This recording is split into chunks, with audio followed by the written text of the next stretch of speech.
Hey guys, and welcome back to the channel. Mira Andreeva become the youngest Masters 1000 champion in WTA history at this level, the third youngest Indian Wells champion after Hingis in 1998 and Serena Williams in 1999. Extended her winning match streak to 12 matches, and it's her second consecutive Masters 1000 tournament after winning Dubai, of course, recently. She beat the number 1 and number 2 seeds back-to-back in this tournament in Iga Swiatek and Aryna Sabalenka. And the last 5 matches she's played against top 10 players, she's won all of them.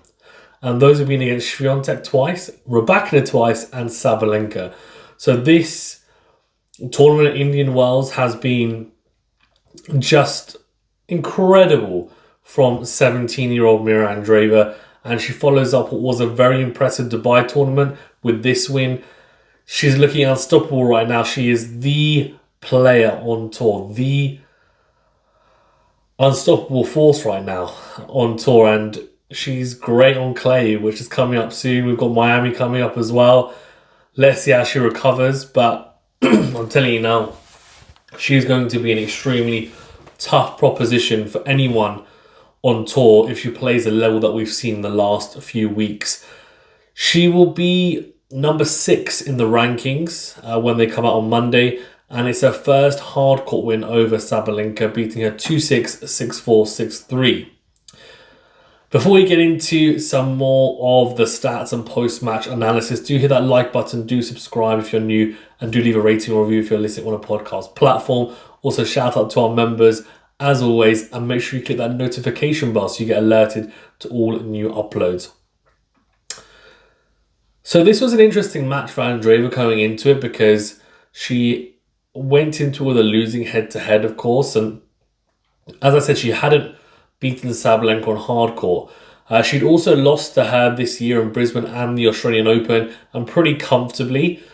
She had a lot of opportunities. I think it was 13 breakpoint opportunities in the combined in those 2 matches, and didn't manage to convert a single one.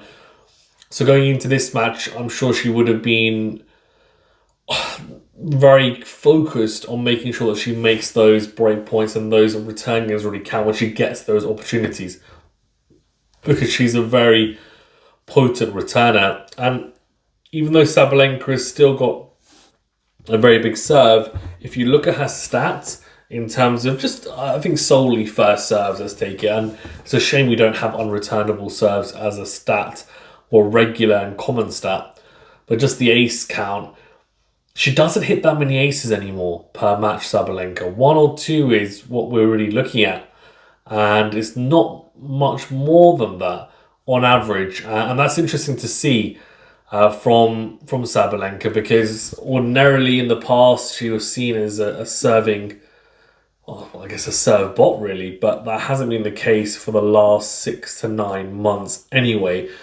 Still got a potent serve, wins a lot behind it, unreturnables as well, plus also her +1 play, but doesn't get those 3 points through aces, for example. And in the first set, she served pretty well, but she ended up saving 5 break points, partly down to some really good play from her, but also I think Andreeva maybe not clinical in those points, and she ended up overpowering Andreeva in that first set of 6-2. And then from the second set onwards, it was a different story, and there's a couple of reasons for it. I think Andreeva, she started to take over with her variety and defensive skills. And when I'm talking about variety, I'm talking about the forehand slice, the lobs. I think she also started to be a little braver in the rallies, going line first, trying to actually dictate in the points. I think she was quite reactive in the first set. And she started mixing up her returning with the forehand slice, which I like to talk about. And I think it is a very potent tool in her arsenal, and something that is, you don't really discuss it much, if I'm being honest, when we talk about analysis and previews, because it's not normally a potent weapon or factor in a lot of matches. But on the women's tour, as I've mentioned in the past, it is more of a factor, and especially for her it is because of the way she uses it and the regularity and also the effect it has on the opponent. She's able to find great angles on it and depth at times and really knife it to give herself chances to recover defensively, but also she uses it occasionally to drag opponents to the net. And she did that against Sabalenka to really good effect throughout the whole match. And look, on the returning, the forehand slice was very prevalent, and the angle she found made it awkward for Sabalenka. She dragged Sabalenka forward with those shorter slices, as we said, and Sabalenka didn't deal with them very well. Some of them were awkward, they stayed low, but others I think she could have done better in the forecourt, if I'm being honest, with an approach, with even hitting a winner on some of those shots. But I would say, at least an approach. And the approaches weren't really good enough. Or she'd try and hit a drop shot, and the touch wasn't quite there for her today. Sometimes that drop shot can be really good, but it wasn't the case today. And she was getting passed a lot by Andreeva because the composure and the execution, either at net or in the forecourt, just wasn't up to what we would normally expect from her. Part of that would have been down to the fact that I think she was worried about where she was going to place the ball, because she would have known and would have seen that Andreeva is extremely good at passing plays at the net. But I think there was a little bit of, I don't know if it was tightness, but definitely an unexpected, I think, and maybe a bit of disappointment, I'm sure, from herself and from people watching. They would have been a bit surprised to see her not handle those balls better, I think it's fair to say.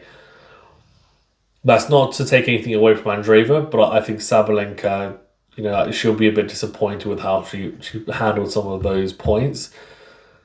It was a defensive masterclass, though, from Andreeva. I think there's no doubt about that, specifically in those second and third sets. And she made Sabalenka play 1, 2, 3 extra shots at times and utilise the defensive lob as well on top of the slice, and ended up winning a large portion of the points where she ended up playing those defensive shots. And that's what was really impressive. She transitioned from defense to attack extremely well in a lot of points, and she's very opportunistic. She knows when to transition, when to switch through the gears, and she did that in Dubai. She's done it here, and I think that's something that, it's something that's well beyond her years in terms of maturity, and that to me is just incredible to watch, because we'll talk about a lot of talented players not really having the right shot selection or the maturity to know when to play certain shots, but she is very much, I would say personally, she's very efficient with her shot selection. And at least in these two tournaments she has been, and that's why she's come out on top, because she has a very wide-ranging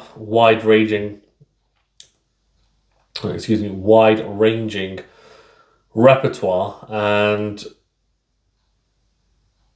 it just makes it very difficult as an opponent to know what's coming your way. She can hit you with power from the back of the court. She can hit you with variety, with the slices, with the angles, higher topspin balls, flatten that out as well. Her serve, look, she outserved Sabalenka for periods. aces 6-1, and she was able to match Sabalenka's power on serve. And I would argue her second serve was potentially better, that kick serve. And in addition to that, she edged Sabalenka in the serve stats. So 71% to 60% first serves made. But then when it gets, of course, interesting and probably a better stat to look into is 67% of first serve points won to 64% for Sabalenka, and 55% of second serve points won to 47% for Sabalenka. So an interesting look into there about how there's not huge differences there, but it's enough to make a big difference in the result of the match. So yeah, a few things to bear in mind when, I guess, looking back at this match. And then one of the final things I wanted to mention was around the big points, the clutch points, right? As we like to say, all the pressure points. And Mira came out clutch in those pressure points. She played the bigger points better in the final, had incredible composure and maturity for someone who's only 17 years of age. So I was very impressed with how she held her nerve. She's clearly on fire after the Dubai win, but you know, this is another incredible run. I mean, she beat Sabalenka in the final, Swiatek in the semi-final, she beat Rybakina. I mean, the run is a very similar to, well, very, very similar run to what Madison Keys did at the Australian Open, but she's only 17 years old. So I think we have to say this is very much up there as one of those phenomenal runs. And we talk about Fonseca on the men's side a lot. This 17-year-old is special, very, very special. So let's see how she gets on at Miami and then into the clay court swing. But she's a real force to be reckoned with. I think for Sabalenka, you know, she'll take some positives from the match, of course, but I think she'll know she could have played slightly better. I also think there's something that needs to be looked at on the serve, because she should be hitting more aces with someone, well, with the weapon she has on her serve. I don't know whether she's going a little bit safer on it and taking a little bit off it. Maybe she's not hitting her spots as well. I think either way, it needs to be looked into, because she should be hitting, in my opinion, 5 aces minimum every single match. That's how good her serve should be. Andreeva marches on. Let me know in the comments what you think of the tournament from her, also the final, and Sabalenka as well. On top of, potentially, I might have to put a poll out on how many slams you guys think Andreeva may win. And hopefully she stays healthy and fit. That's going to be the biggest thing, of course. Thanks very much, guys. Stay safe and well. We'll see you in the next video.